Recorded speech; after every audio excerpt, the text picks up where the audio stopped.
That San Diego trip really wiped me out. What are these tapes? Oh no, Brian Wood from DMZ, Cory Doctorow from Boing Boing.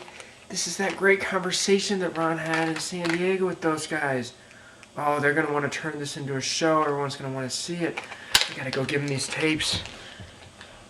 Oh yeah, this week's show brought to you by Netflix.com. Head over to www.netflix.com/iFanboy. You get a 2-week free trial. There's no late fees. There's no delivery fees. It's awesome. Also, www.godaddy.com. Enter the coupon code iFanboy and get 10% off all your purchases. Now I gotta get these tapes to the editing room.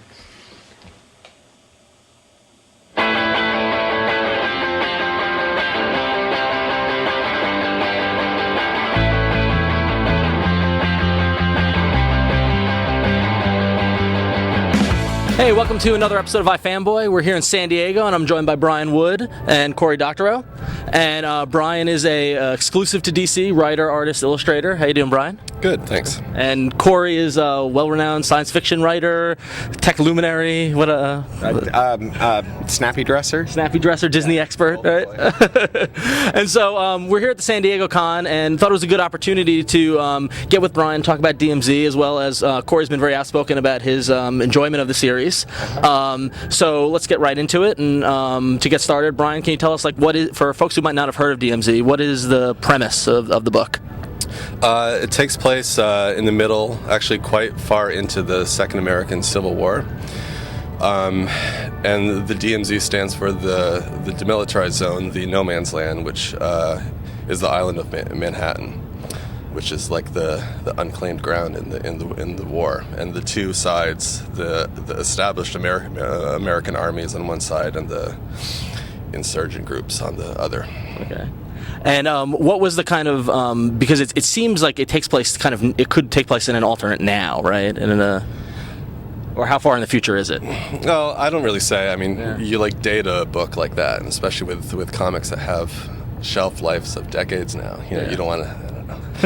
I mean, some books pull that off really well, but I didn't want to lock myself into a date. So it's unspecified in the near future. Yeah. I kept everything feeling like the now, but with a few clues that it's futuristic, like with certain hardware. Okay. Cool. Stuff like that. So I remember a couple months ago reading on Boing Boing, where Cory's also a blogger at, that you had found the book at a comic book store in LA and loved it.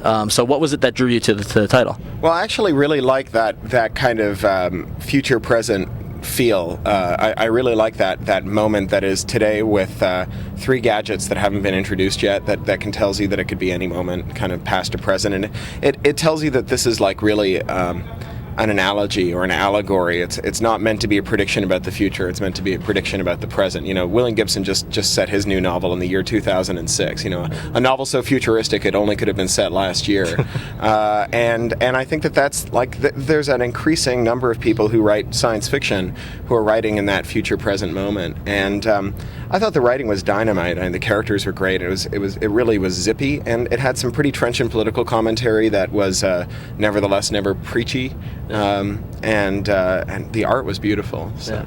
So, I mean, the political aspect is what I found was really interesting, because it's a unique kind of conflict, but I've detected, kind of little, kind of nods to what's going on in our current political kind of environment. Yeah, I mean, that's where the stories come from, even if only in a very small way at first. I was saying on my panel last night that the current storyline now, the Friendly Fire storyline, came about after my editor and I were bitching about this segment we saw in 60 Minutes, where an American soldier who was charged with murder in Iraq was basically being raked over the coals by this fossil on 60 Minutes, this self-righteous guy. I didn't even know who he was, one of the main guys on 60 Minutes, and it was just so horrible. This guy, he was 75 years old, and he was all smug, and he was looking down on this soldier who was 20. Now, because of that, has there been any kind of backlash or any sort of contact from like the right or from folks who might not like these kind of stories, or has not hit their radar yet? There was stuff at the beginning when the series first came out. Like I was definitely ran the gauntlet of being accused of being like a lefty mouthpiece, but that kind of didn't last as long as I would have thought it did. That kind of stopped, and I don't really get a lot of emails on it. Everybody assumes I would get like a deluge or something. I get the occasional piece of mail from someone overseas, a soldier overseas. Yeah, and they all seem to like it. I mean, I haven't gotten any negative ones. Did they sell it in the PX? I don't really know how they get it. I don't know if their friends ship it to them. I'm sure it's not being sold like via the army. I don't know. Well, as the kind of thing is the distribution model diamond. Well, so I was having a conversation with a friend last night about who sets the narrative for the American dream these days, and we were talking about how in the old days it was Disney and the Mouse Liberation Front, the guys who redrew Mickey Mouse for Air Pirates funnies, that all started here at Comic-Con, and part of their ideology was that Disney had stolen the American narrative and they wanted to steal it back. And I don't think that like Disney or any media company really owns the American story anymore. If anyone does, it's the 24-hour news channels, and I don't think that they own it for ideological reasons. I don't think that it's informed by ideology. I think they just realize that fear is ratings, and so the dominant American narrative these days is just being afraid all the time. And I think that the comic does a really good job of kind of puncturing continuous fear of the other, fear of the enemy within. And is that something? That idea of fear something that? Yeah, I mean that's like Cory said. I mean that's like everywhere now. And it's just like a part of the book. I really try to I don't write very very far in advance on the book. Yeah. Like quite honestly, we're like one issue ahead of the book on stands. I mean that's obviously not ideal from a business standpoint, but it lets me like change things on the fly. Like this arc I just mentioned. Like I'd already begun to write a different one when Will and I had this, when we saw this thing on TV. So I just scrapped it at the last minute and began a new one. And I set the book, in the as near or as present as I can. I try not to toe one line more than the other. Try to put a lot of stuff in there that anybody that watches, even passively watches the news, will recognize. And what I thought was interesting about the current story arc is that you really kind of had both sides kind of chiming in.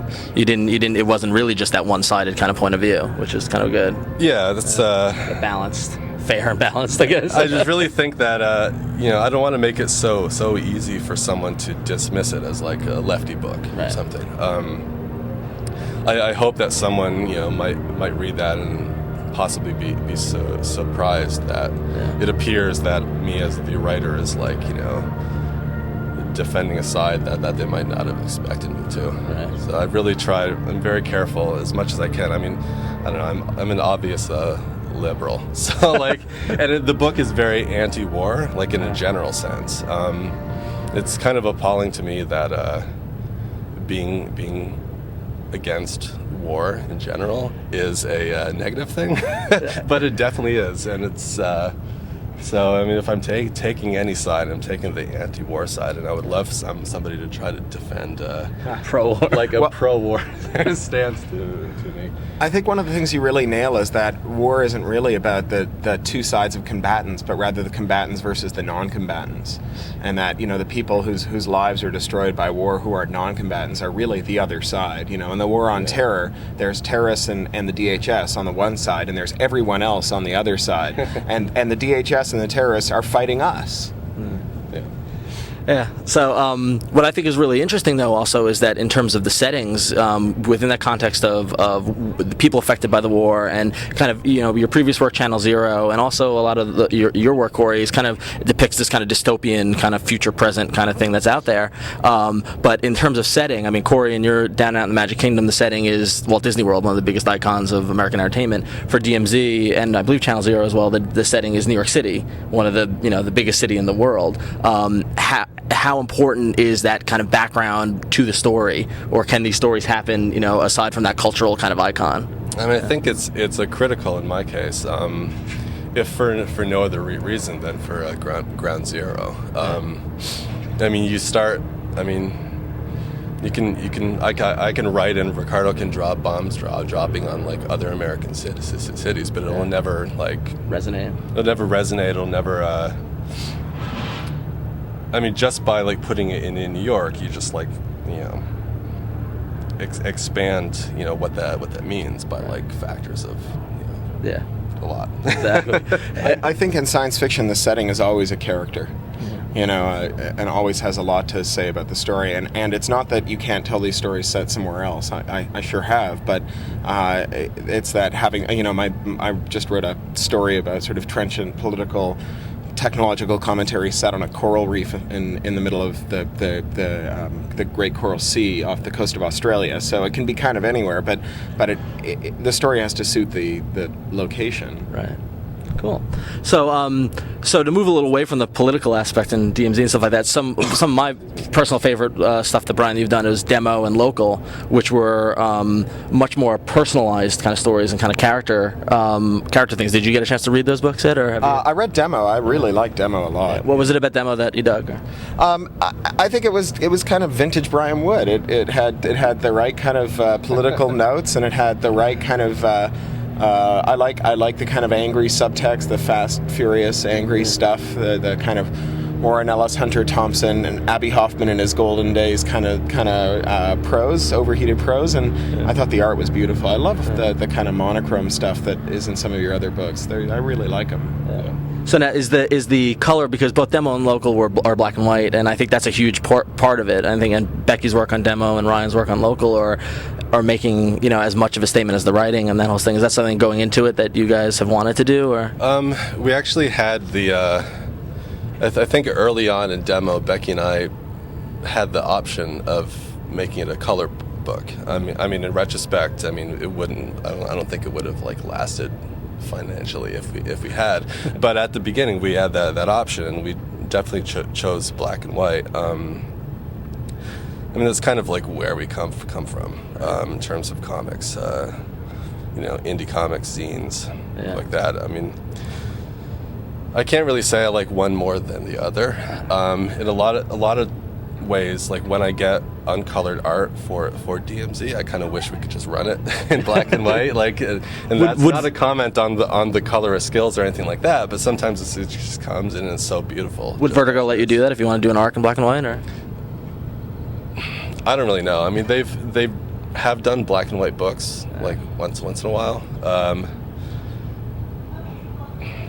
It wouldn't be worth like the reaction from readers and retailers. Yeah. It would just. I can like hear it all now. They would say like, "Why is this like? It's costing much money. I'm not getting my value." Or whatever. All those arguments that I get that makes me want to like kick holes in the wall. We demand more heavy metals in our comic books. These aren't toxic enough. Cadmium, damn you. It would be great. I don't know. They're always talking about. Doing spin-offs or one-offs on DMZ, and maybe sometime we'll do like one that's black and white. Right. I personally would love that. Right.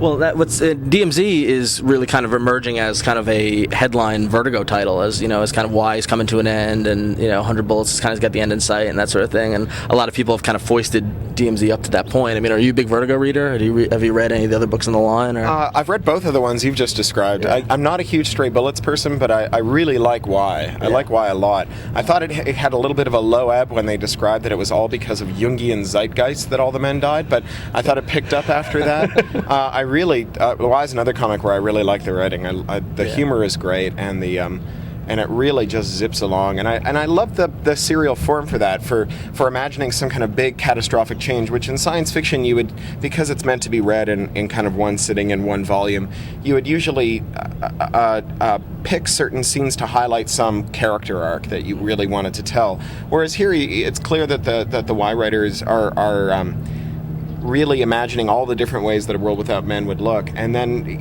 partly they want to get Yorick to at the end of the mystery, but a lot of it is just about getting him putting him on rails and touring him past all the different neat ideas they've come up with for the world without men. And I'm really enjoying that. It's certainly, that serial form has got a lot more slack in it to tell that kind of story, that kind of bigger story. Well, what's interesting about Y is that we've always known that it was going towards a distinct end. And do you have DMZ plotted out to will the war ever end, or is it the kind of thing that you can just keep yearning stories out of? I intentionally never locked myself into an end date. It's not a book that's going to run indefinitely, like a regular ongoing book. It's definitely going to end the way Vertigo titles do.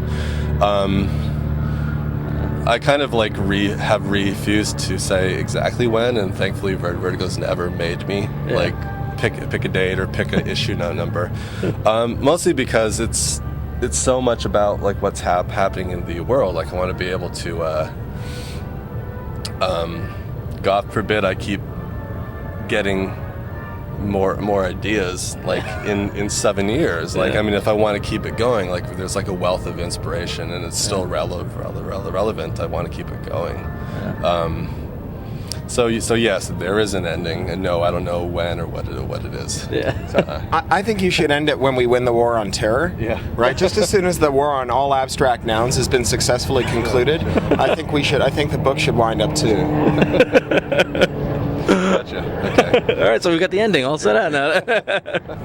All right, cool. So now, Cory, you also are kind of getting dipping your foot into the water of comics, right? You're working with IDW. Can you tell us a little bit about that? Or? Yeah, they're adapting 6 of my short stories for comics. That's pretty cool.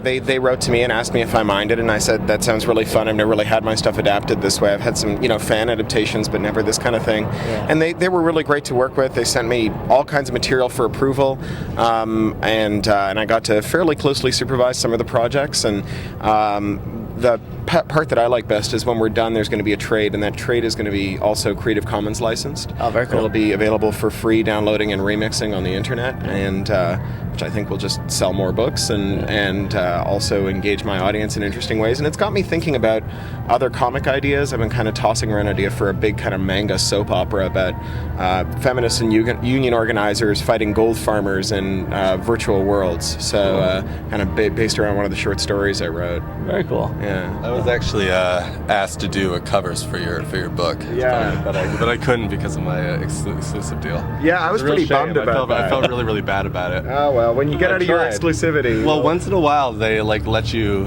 there's exemptions to be had, but I did ask, but they wouldn't let me. It's Warner's just doesn't like me. Powers that. So I definitely apologize for it. Oh, it's okay. Warner's fears me. And I feel even worse because Cory's writing an intro to the next DMZ trade.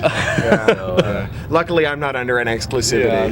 I'm totally not making good on my end of the deal. But that your intro won't be Creative Commons, so. That's right. No, it's not. In fact, the contract was owns your intro. Unbelievably abusive contract, and I'm like, whatever, it's just an intro. But it was like you swear that we can have your firstborn child if it turns out that any word of this was ever published anywhere else, and it was pretty crazy. Yeah. And so you're right in there. Basically working for DC and Vertigo. And is your exclusive deal just to Vertigo, or is it all DC? They don't break it down that way. Although I have nothing planned that's not a Vertigo book. Right, you're not taking on Shazam next month or anything. No, I actually think that as far as writers go, I think I'm the only one. I could be wrong, but as far as I know, I'm the only writer to get an exclusive deal still doing only creator-owned books. Yeah. Oh, that's really good. Like I said, there may have been someone else, and there definitely have been artists that have had that, but I think I'm the first writer. Wasn't that Warren's deal though? With Transmet? Oh no, he did write a whole bunch of, didn't he? He was doing Planetary and yeah, he did a ton of underwear pervert books. That's right, I forgot. Underwear pervert. Blazer too, which is a word for hire book. Right. Yeah. So with Cory, you being a staunch kind of Creative Commons kind of advocate of rights, and you coming from the angle of working basically for Warner Brothers, not one you got to pay the bills. Yeah, I know not one is better than the other, but how does that is that something that goes into when you're doing it? But you do have a creator-owned deal. So it's yeah. I mean, this, I don't know. I see a lot of really harsh language thrown at DC about this, and I mean, no one's trying to hide the fact that, if you like even a creator-owned deal at Vertigo, like DC gets like control over like all the rights for as long as they have that book in print.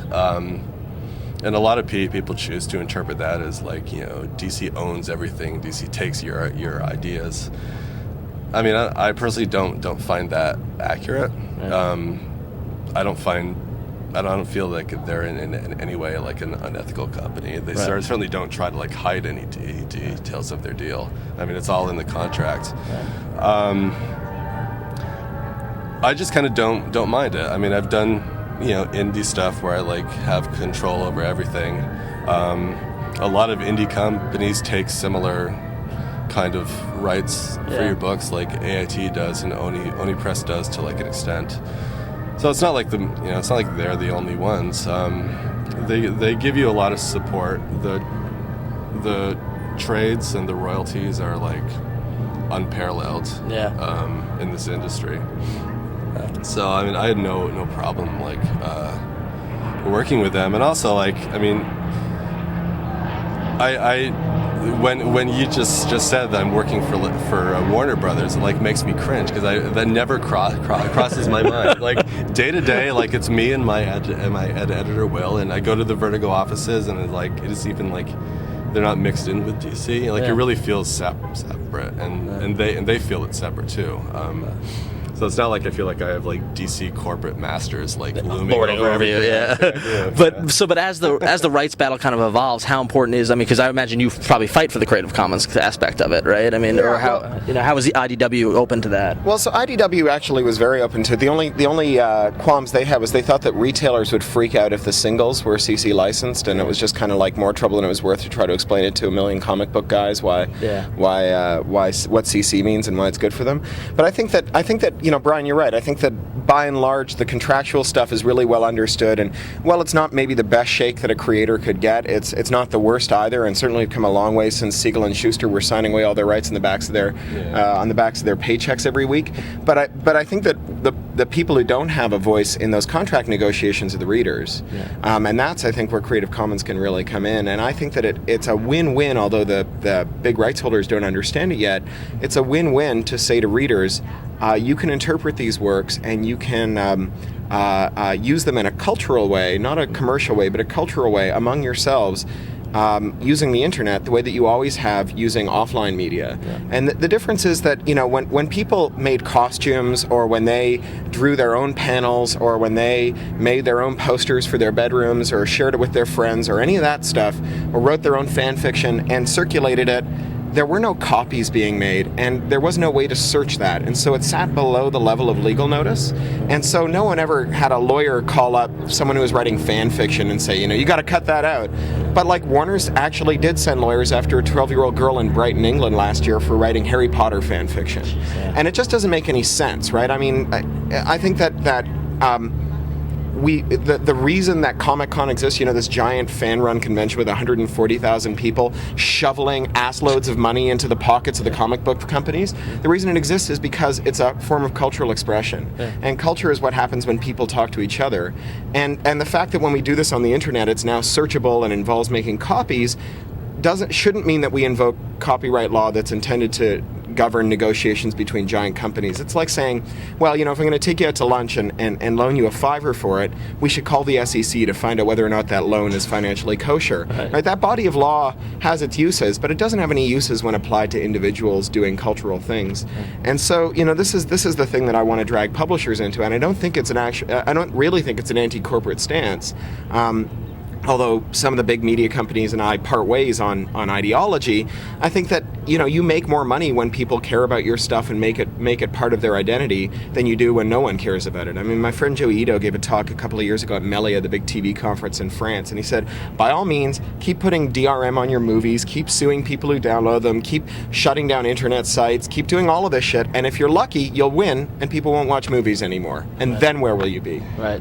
Exactly. And it's kind of silly because it helps the cultural movement of these properties. I mean, look at the years of fan fiction and years of people dressing up like characters and stuff like that. It's to them the love of the product, and you think that they want to support that. There's just something fundamentally irrational and unrealistic about imagining a future in which the internet makes it progressively harder to copy things. Right? That's just never going to happen. Like, if the internet gets worse at copying, it'll be because like a nuclear bomb has exploded. Right? The internet is a machine for copying. Yeah. That's what the internet does. How do you know if the internet's working? Is it copying well? Right? How do you know if the internet's not working? It's not copying well. Information is only going to get easier to copy. So if your business model relies on things getting harder to copy, it's time to rethink it. Yeah. That's like, oh, well, some days we'll go back to horses. We don't have to worry about the horseshoe business. This locomotive is just a fad. I mean, it's never going to get harder to copy. This is as hard as it's ever going to get. Right. In 100 years, it'll be a bazillion times easier to copy. Yeah. In 5 years, it'll be a bazillion times easier to copy. Tomorrow, it'll be easier to copy. Well, and that kind of will just fuel tomorrow's sci-fi kind of stories and comics and that sort of thing. So, excellent. Well, it's a lot of DMZ is a great book, and the state of the industry and publishing stuff like that. We could probably go on forever, but I know we've all got the convention to get to. So, I want to thank you guys for your time, and hopefully you're enjoying the con. And you can check out their works at DC Comics, and you can check out Boing Boing and craphound.com for Cory stuff. And thanks very much, guys. Thanks. All right. Thanks. Well, that was quite a conversation. Very thoughtful. Yeah, it was. So, again, I want to thank Brian and Cory for giving us their time at Comic-Con. It gets a little busy here, so it was nice of them to give us their time. Yeah. If you have any thoughts on that, and I'm sure you do, you can go to iFanboy.com, or you can go to the forums at revision3.com and talk about some of the stuff brought up in there.